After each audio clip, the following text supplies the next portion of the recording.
Hello, good morning, good afternoon, good day from all over the world, wherever you are watching. This is Minister Ada Jesus, and this is our program, Arise Africa. Arise Africa, you're welcome to today's program. Please share the program. Share the program. Please help us and share the program so that we will reach as much people as possible. If it is your first time that you are coming in contact with our program, this is Arise Africa. In Arise Africa, what are we doing? As usual, we are talking about Africa. We are talking about how Africa will rise again. We are talking about how Africa will sit up to the world standard. We are talking about the things that where we are lacking behind and where we need to sit up in Africa. We are talking about calling attention of the African leaders to know where they are doing good and where they are not really doing good. It is we as an Africans, we need to join one voice together and say it exactly how it hurt us. So this is what we are treating in Arise Africa. You are welcome back again once more in Arise Africa. Today we have a very special program with a new invite, a guest. We have a guest all the way from Cameroon, Mr. Elvis Tambe, all the way from Cameroon. This young man, he have Africa in his heart. He really wants to, feed us with some knowledge, some words of information that he wants us to know, because this is what we are doing in Arise Africa, to open our eyes, to make us understand some certain things that is going on that might not be of benefit of Africa, because we need a change in Africa. So today we are going to welcome our guests, as we welcome Mr. Elvis Tambe to the platform. Elvis Tambe, you are welcome. Are you around? Please, can you come to the screen? Thanks very much. Good afternoon from European time and from all over the world. Good day. Welcome, Mr. Elvis. How are you? Well, I'm fine, thank you. It's a great honor to be here with you today. Thank you. It's a pleasure to have you in my program. You have been here once, but on a group program, but now this me and you in Arise Africa. So I am honored to have you in the platform for the first time. I am privileged to have you. I thank you for honoring this invitation. And I know our audience today, they are eager to hear from you. They are eager to know what you have got to, I know you came loaded today, to information to impact us, to open our eye, to tell us things about Africa. And this is what we are doing here in Arise Africa. That is why we are telling you, share the program, invite your friend, call your friends. That program, that Jesus, she's here again. They have started. Come and see what they have today to say, because every day we have a lot of surprises. We have people with different mindsets, with different points of views, with different views from all over every part of Africa. I think I have brought guests from almost every part of Africa in this program, because in Arise Africa, we are not talking about religion. We are not talking about border. We are not talking about flag. We are talking about Africa. How will Africa rise again? That is what we are discussing in Arise Africa. For that, everybody is welcome in Arise Africa, and every point of view, every understanding, every mindset is also welcome, because in Arise Africa, we understand everybody. So today we have a special program which we have themed Neocolonialism in Africa. You need to, arrange your mouth well to be able to pronounce it. But I have learned it a lot. If you don't know, I have practiced it a lot. Neocolonialism, colonialism in Africa. That is what Mr. Elvis have came to, teach us today.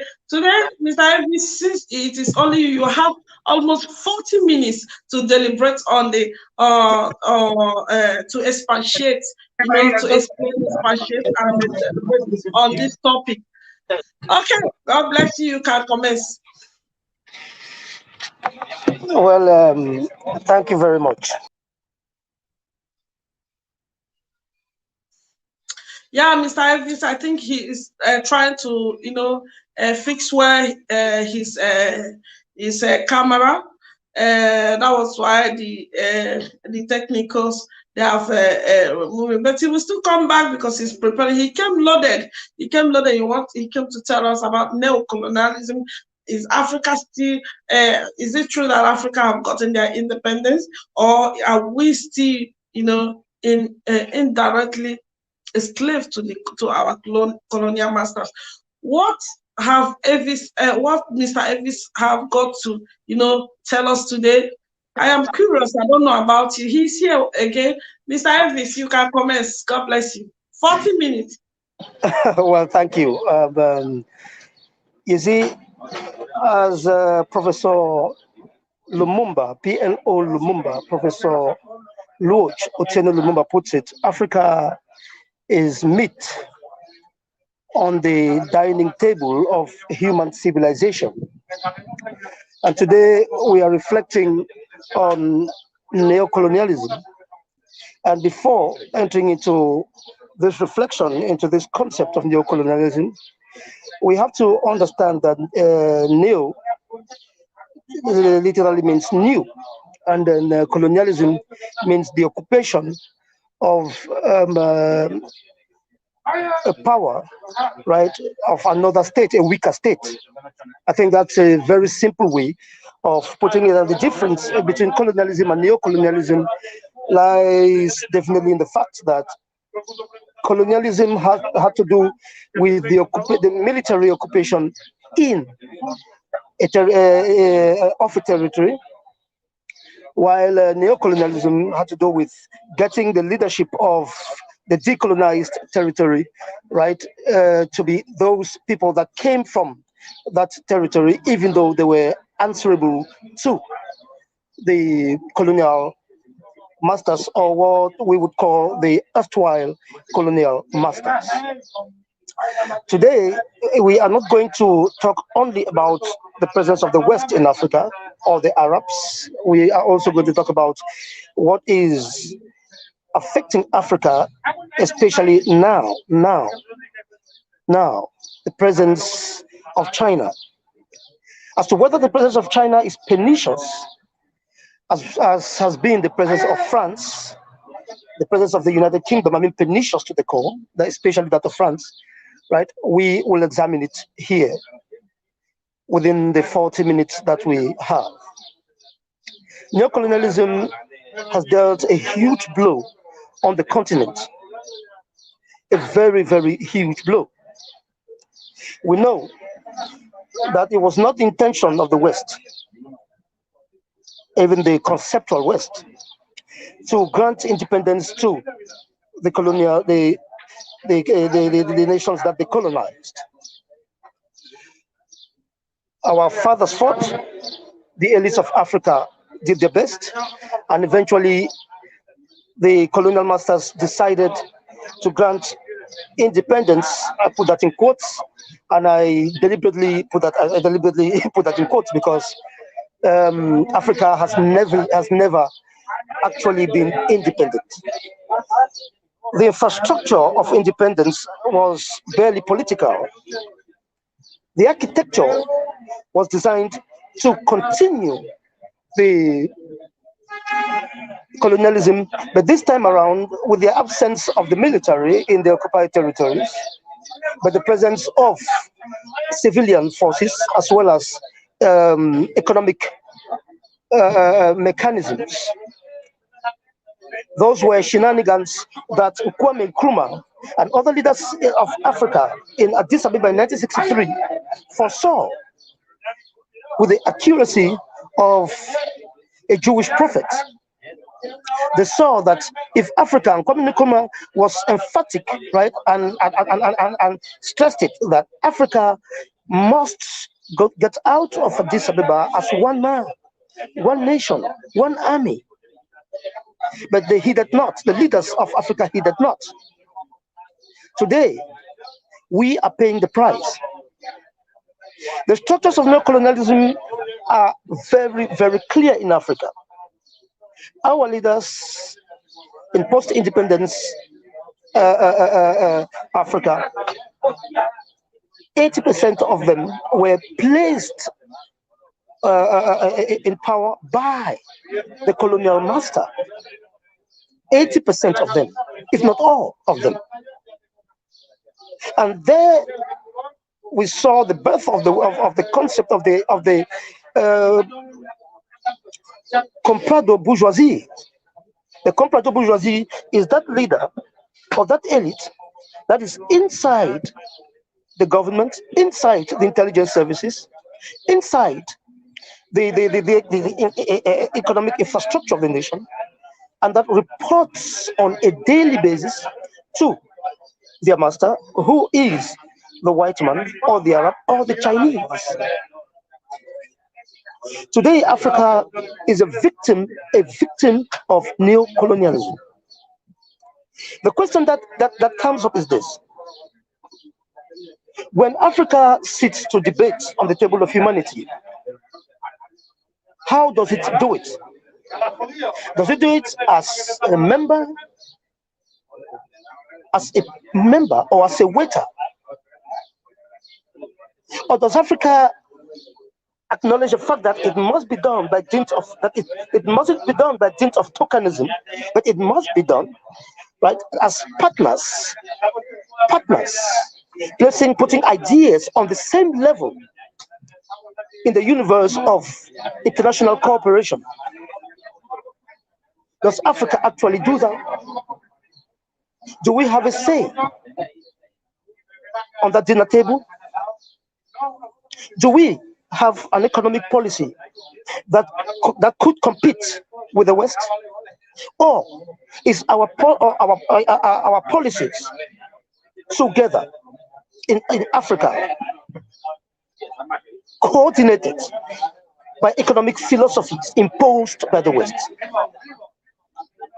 What is Africa's role in the concept of globalization? How does Africa partake of it? Is Africa an active force in that regard? Or is Africa a dumping ground of the trash that globalization throws around? How does neocolonialism affect or impact Africa from an academic point of view? You see, I was taught European history. I said it during my last intervention on the same platform.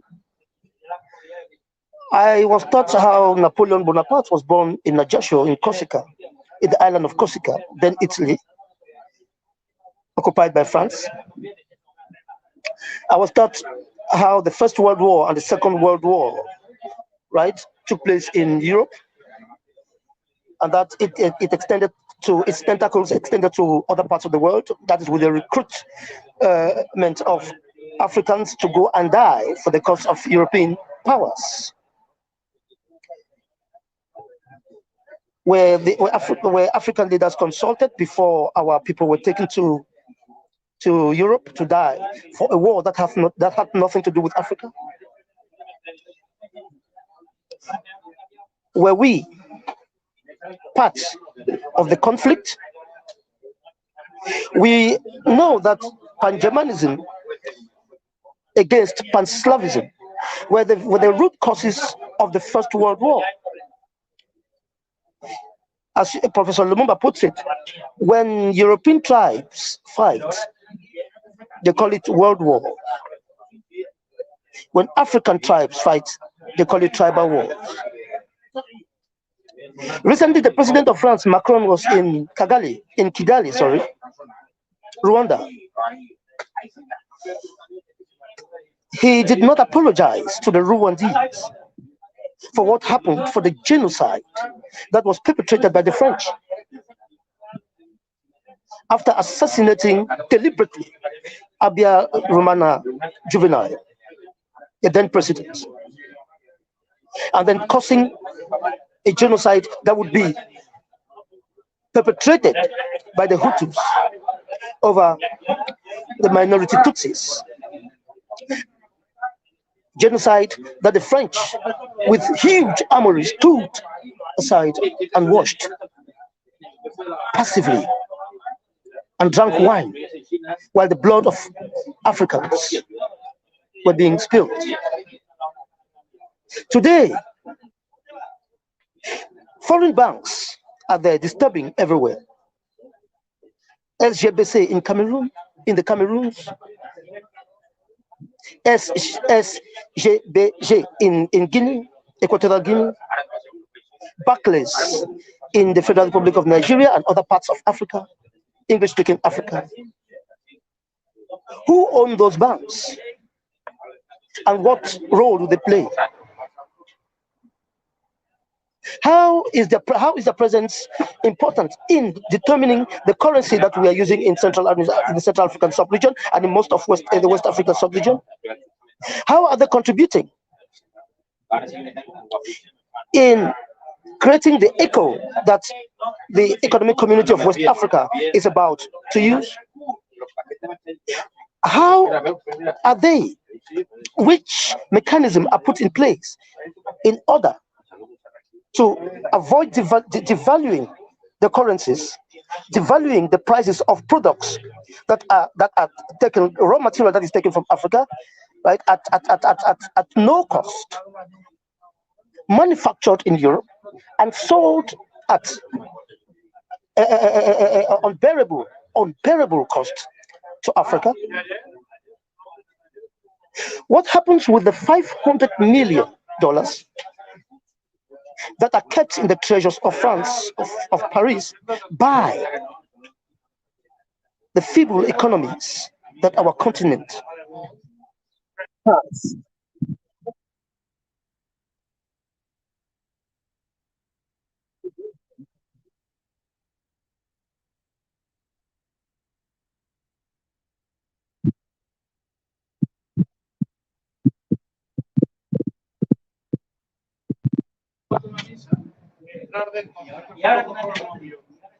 Oh, sorry for the interruption. It is absurd that Africans today talk about leadership in Africa, vapid leadership in Africa, poor leadership. It is but normal that we look at ourselves from time to time. We look into Africa and see what the comprador bourgeoisies are doing to their people, to their sons, to their daughters, to their mothers, and to the soil of Africa.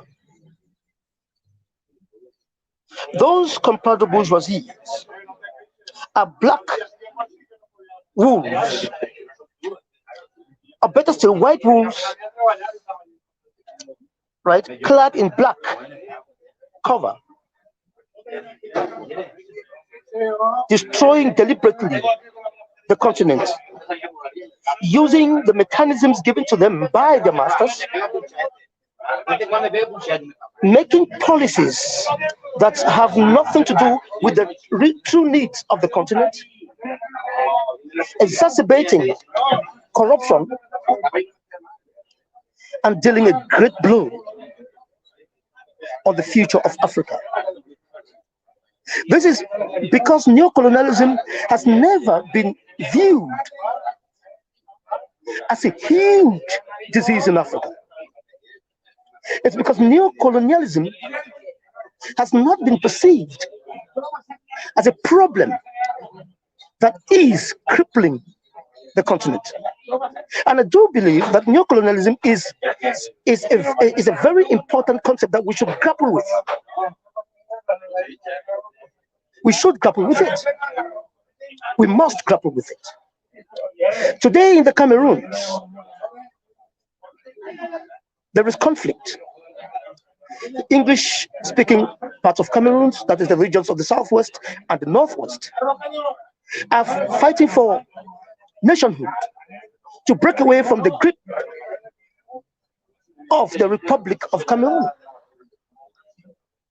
call it the Republic of Cameroon, because actually it attained independence on the 1st of January 1960.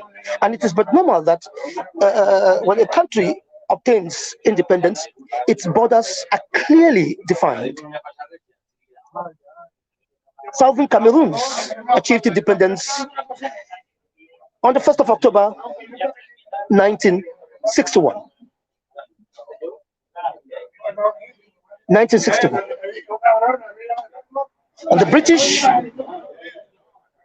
in one of their shenanigans, decided to carry out a historical misfeasance, getting the English-speaking Cameroon, which was to be granted independence as a nation, to join an already independent nation. The Queen of England,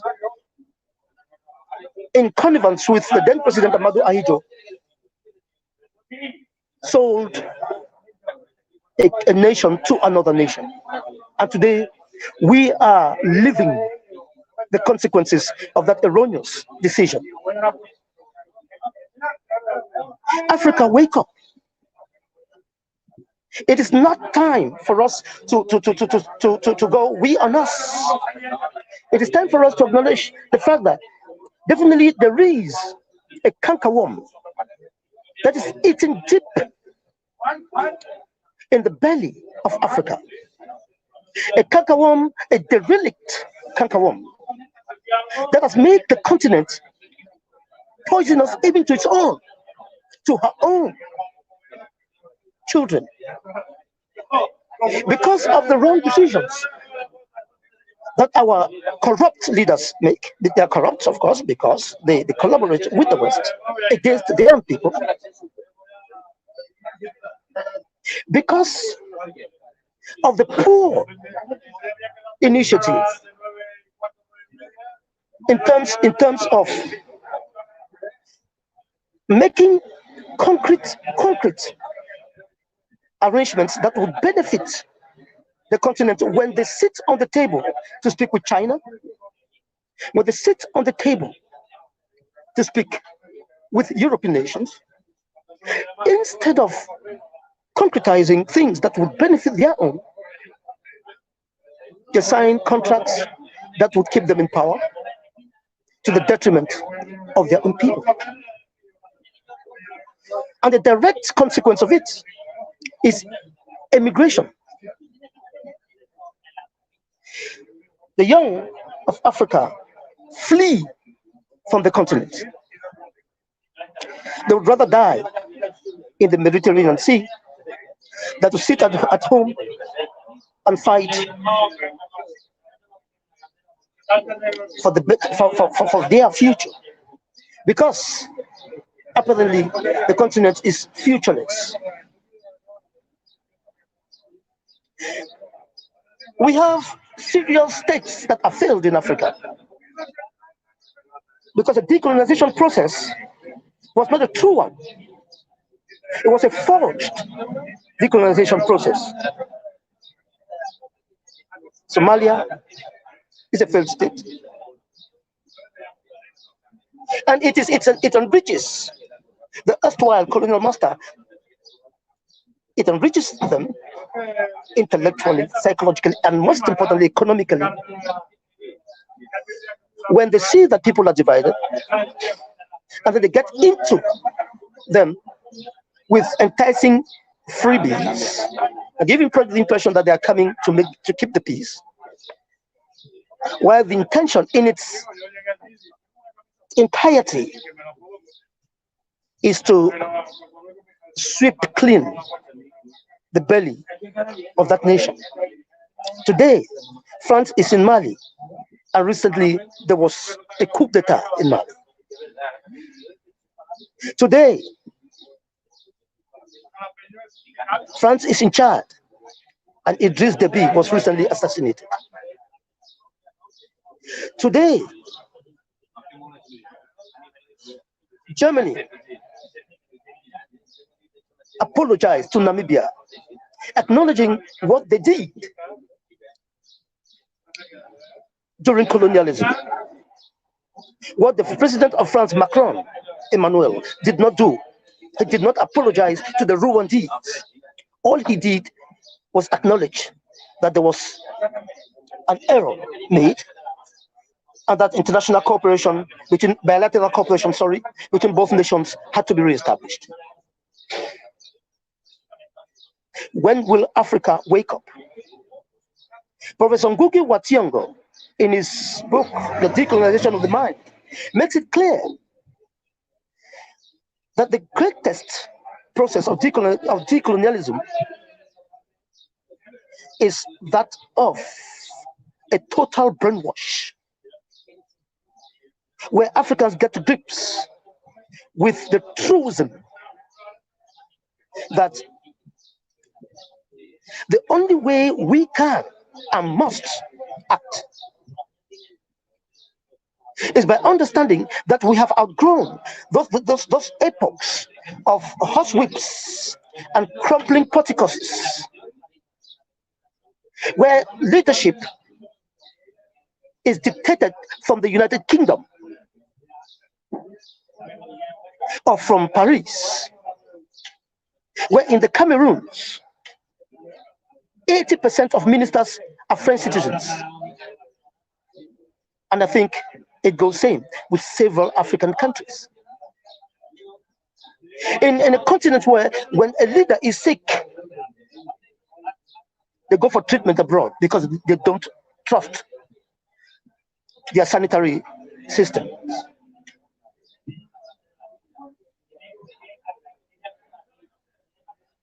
That is Africa for you. Today, there was a plan in 1963 to green the Sahara Desert, to give food for Africa, because Africa is rich in food. But Nigeria today is in want. Many countries of Africa cannot provide for themselves in terms of agriculture.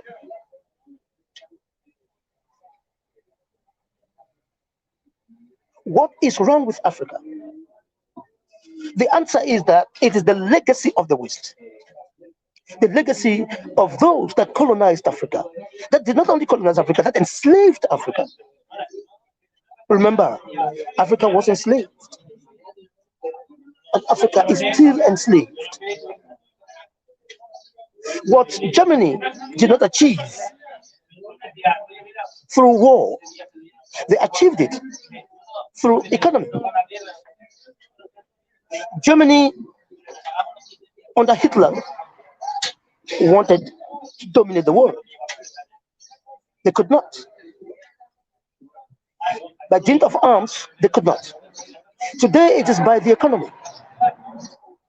If you view it from the microcosm of the macrocosm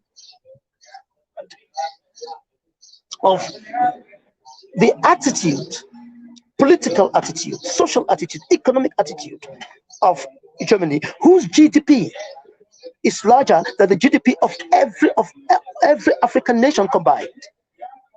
Germany, little Germany. Today, this country, Germany, that country, controls the economy of the European Union. It has achieved its goal. Merkelism has reached its field. Africa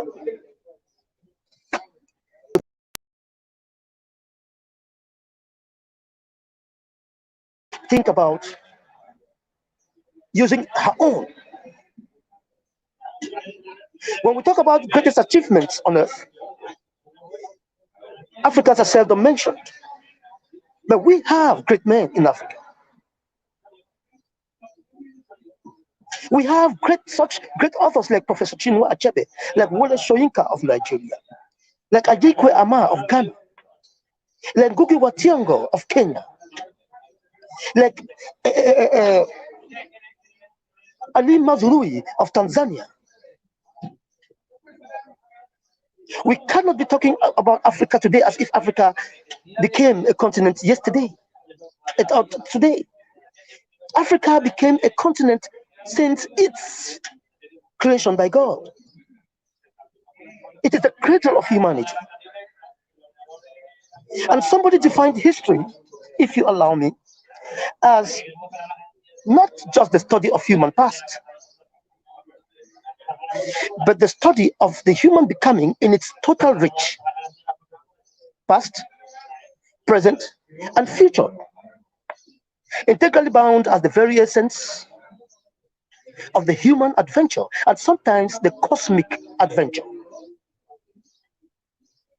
Africa, you cannot talk about your future if you do not understand your present, and you cannot talk about your present if the past is not carefully and methodically analyzed. Today, Africa has no economic policy, no economic mechanism, architecture to compete with the capitalistic endeavor of the West or with the communistic architecture of the East, China.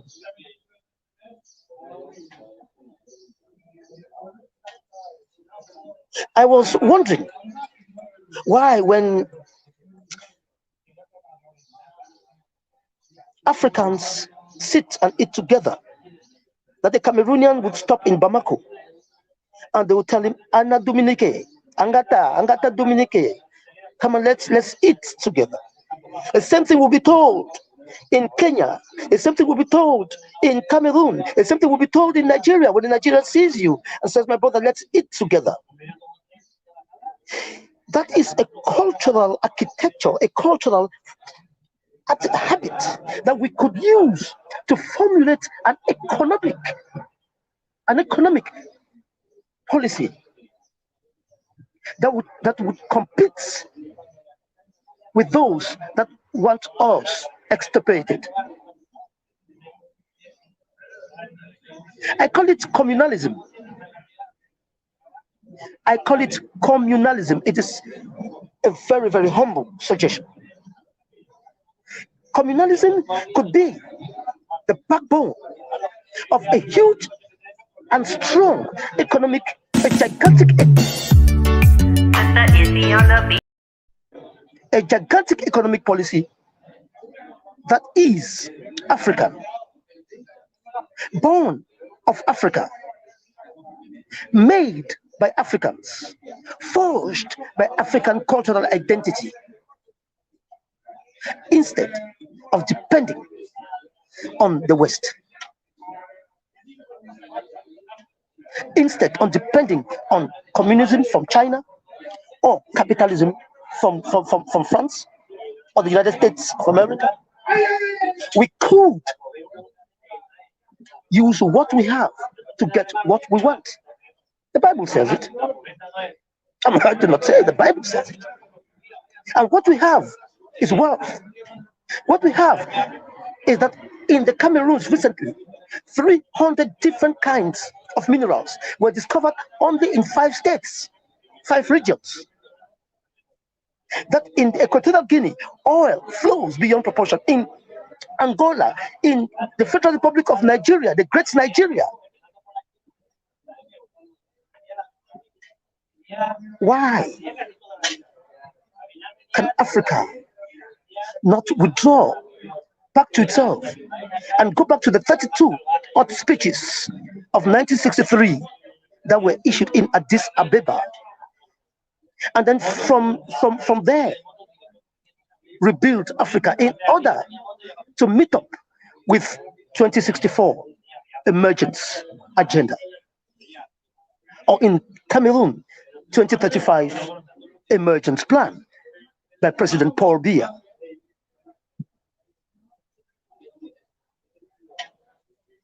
I am of the humble view that the debate about Africa could take days, it would take years. And maybe in my lifetime, I would not be able to speak about neocolonialism and its impact. Because as we speak, it is still impacting negatively, perniciously to the core.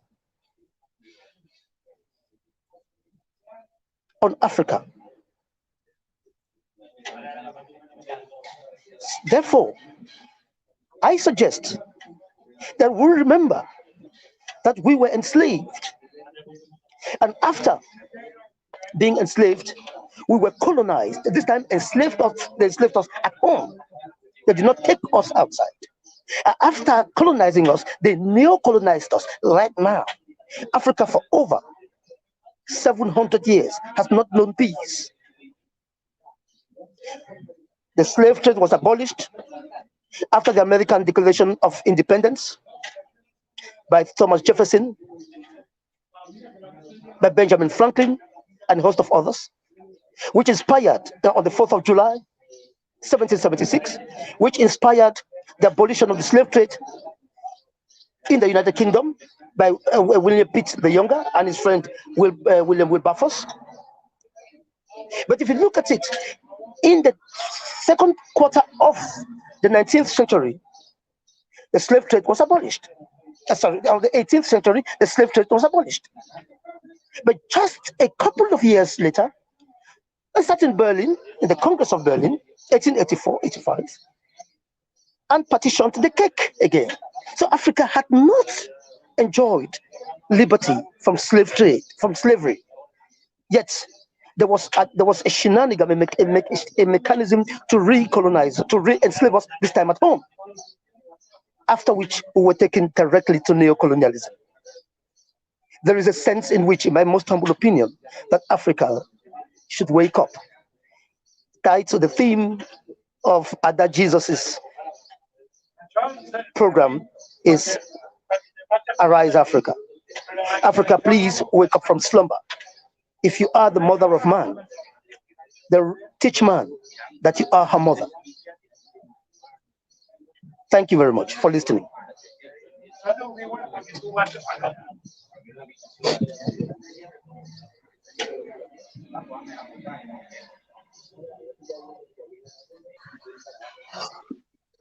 Thank you, Mr. Elvis. God bless you for that wonderful speech. In fact, I don't know the part, but you just touch almost every part, every area. So I am going to join you to touch every area, just in few words, because we are about to round up. I just want to ask you a question, just in a few words. If Africa is to be decolonized, in your own perspective, what is the fundamental? What do you think that is the most important thing we should change? Just one thing. Africa, if we are to be decolonized from the colonial master, what do you think that is one of the most essential things we should start with? I think the essential thing we should start with, right, is thinking about uniting Africa and getting right policies that are Africa, that emerge from who we are, from our identity. Okay, thank you very much for that. Another question I would like to ask you when we talk about neo-colonialism, education system in Africa. Many people, many guests that I've got here, most of them have coincided that the education system in Africa is the invented system by the colonial masters, and that there is a manipulation in the education system, because the education system they brought to Africa could not allow the Africans to to invent things, to do things, but only to bring out the practical aspect of the teachings, rather theory. Why in the one they use is the final result is different. So my question is that, do you think that what do you think that we need to change in African system of education for things to change the way it is for the students, to do better, to measure up to the world standard? Yeah, listen, Africa's educational system, I did say it a couple of minutes ago that we were imposed and it's neo-colonized. African educational structure, architecture, right, is neo-colonized. I made mention of the fact that I was taught European history, for example, world history and stuff. And we what we should do is, as Ngugi wa Thiong'o clearly puts it, is to decolonize our educational architecture. Decolonizing it, what does that mean? It means teaching posterity who we are, what Africa is. Ronaldo Monk talks about a question of identity. I mean, you are Africa will be what Africans are and what Africa wants it to be. We live in Spain. In Spain, the Spaniards are not taught world history or American history. They are taught Spanish history. They are taught the conquest, the achievements of those that even achieved without being Spaniards, like Christopher Columbus. He was an Italian, but he went with Spanish flag to the Americas. Today they celebrate him, the 12th of October. Now, when do we celebrate ours? When do we talk about who we are to our children? When do we analyze using one language in Africa? We are reflecting on decolonizing Africa in English, in a foreign language, a language of colonialism. Today, Africa is the only continent where you have people referred to as Anglophones and Francophones. Anglophone Africa, Francophone, those are colonial terms. And we should do our best to make sure that posterity understands that Nnamdi Azikiwe was a great man. Thank you. And a host of other leaders, Professor Patrice Lumumba, right? Idi Amin Dada, even though he has been stigmatized terribly, right? And a host of others. Recently. Thank you, Mr. Elvis. Thank you, Mr. Elvis. I think I've gotten you. I've gotten your point. I think you coincide with Benny that if Africa must be decolonized, one of the essential things is our language. You can't be, saying your secrets in another person's language and be able to know. So one of the essential, apart from is our language, teaching with our language. Teaching, changing the system of education to teach in our language so that our children, and also teaching our history, teaching making them to know who we are. That is a very important to know that even civilization that we are longing for today started from Africa. Even the white men, they are following the steps, the inventions of the great Egyptians. So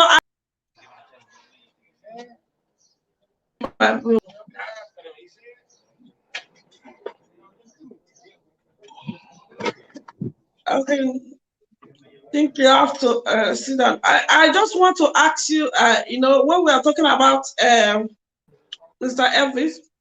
Yes, I'm listening.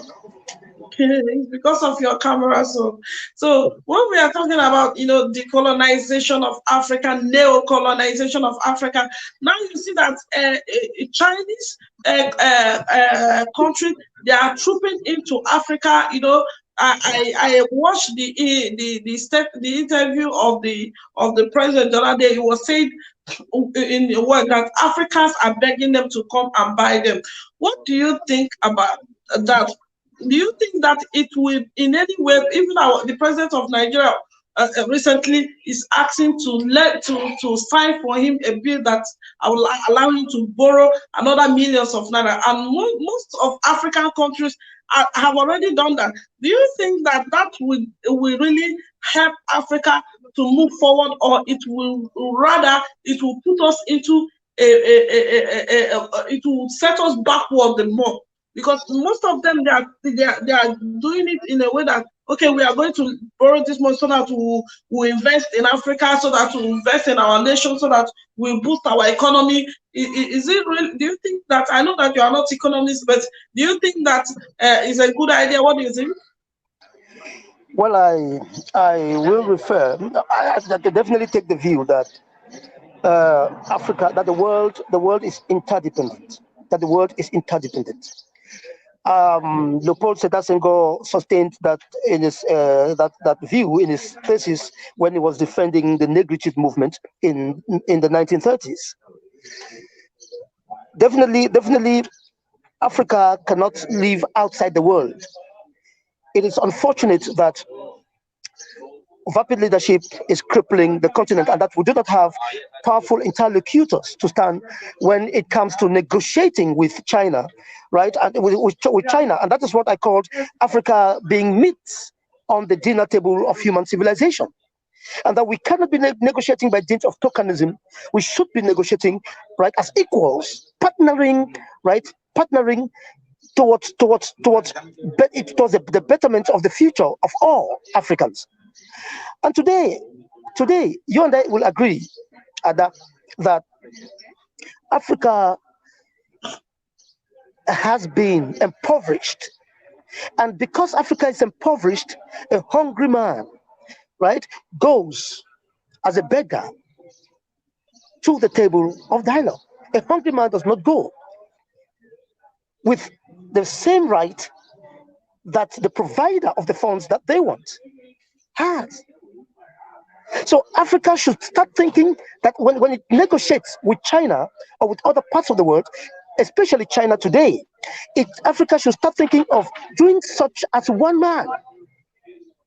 I don't want to believe that the AU is a toothless bulldog. That it is a regroupment, as Julius Nyerere of Tanzania put it. It's a regroupment of tyrants who meet every year to congratulate themselves for having escaped coup d'etats at home.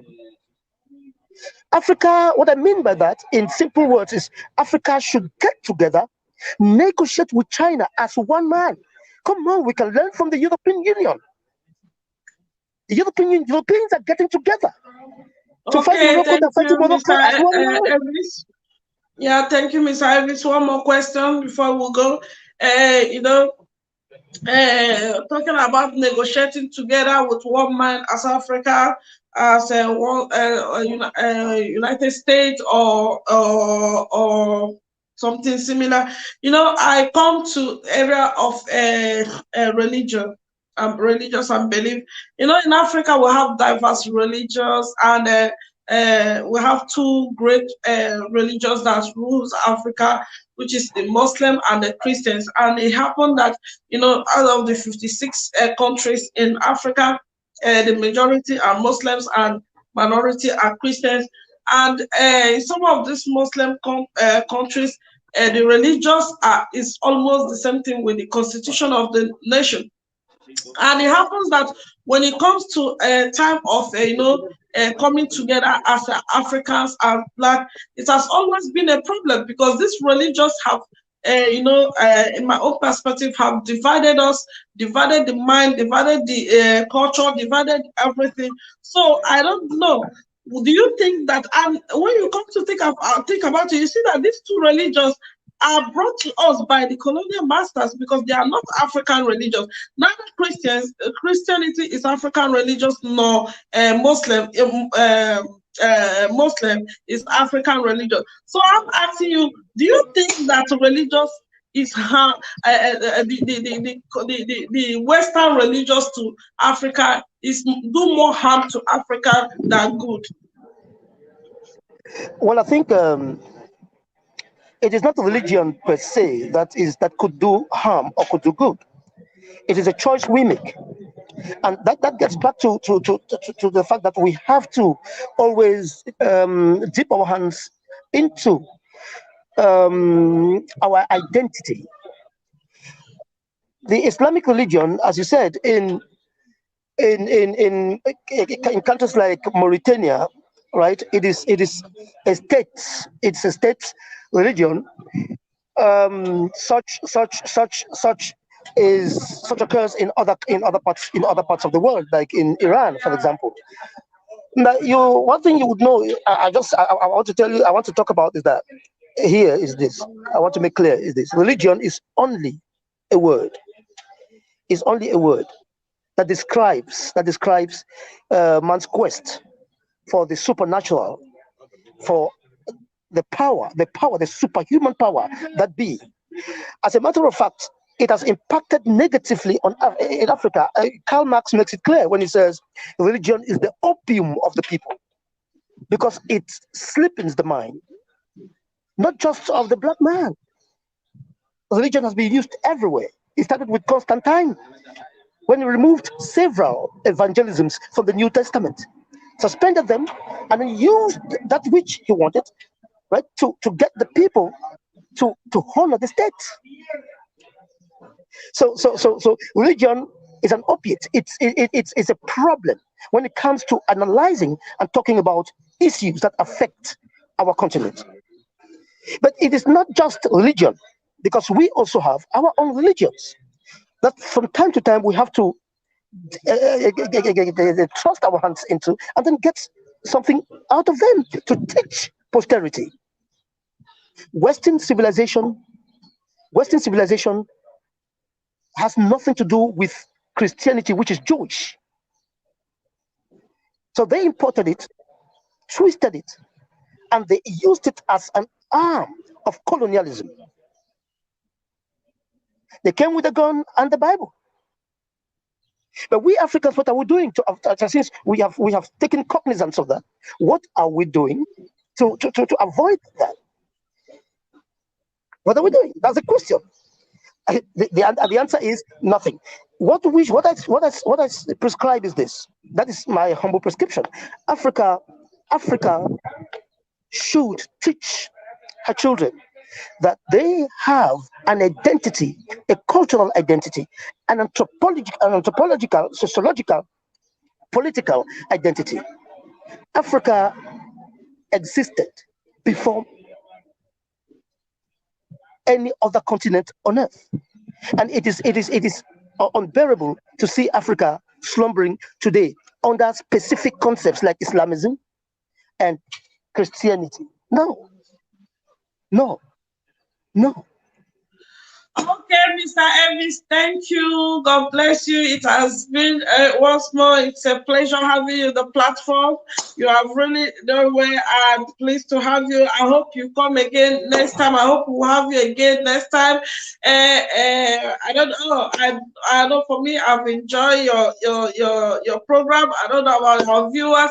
Please, viewers, if you have a question to ask Mr. Elvis, we will send him an SMS so that he will answer next time. We'll talk about it. So if you have some question about or you agree or disagree with what he said, if you come in contact with the video later, you can comment and put your own point of view in the comment section. And don't forget that this is Arise Africa. We are here on Kingdom Radio 94.9 FM every Saturday by 1 p.m. You can follow us on Facebook where we stream live Kingdom Radio 94.9 FM Sweden. You can also follow us on YouTube. We are also streaming live on YouTube Kingdom Radio 94.9 FM Sweden. You can also follow us on Instagram, Kingdom Radio 94.9 FM Sweden. You can also, in case maybe you want to know more about us, you can also visit my YouTube at that Jesus. Remember, I'm a gospel minister. You can watch out my videos, my music, singles. I will bless your soul and bless your life. Don't say, because I'm not talking about against any religion, because I'm a Christian, I'm a believer, but I know that there is difference between manipulation and a real belief. So you can watch them out. I believe you will be blessed. And I'm waiting for you next week, same time, same day. And Arise Africa. God bless you. And this is Minister Adam Jesus. Thank you, Mr. Elvis. See you next time. Thank you very much. It's a pleasure, always.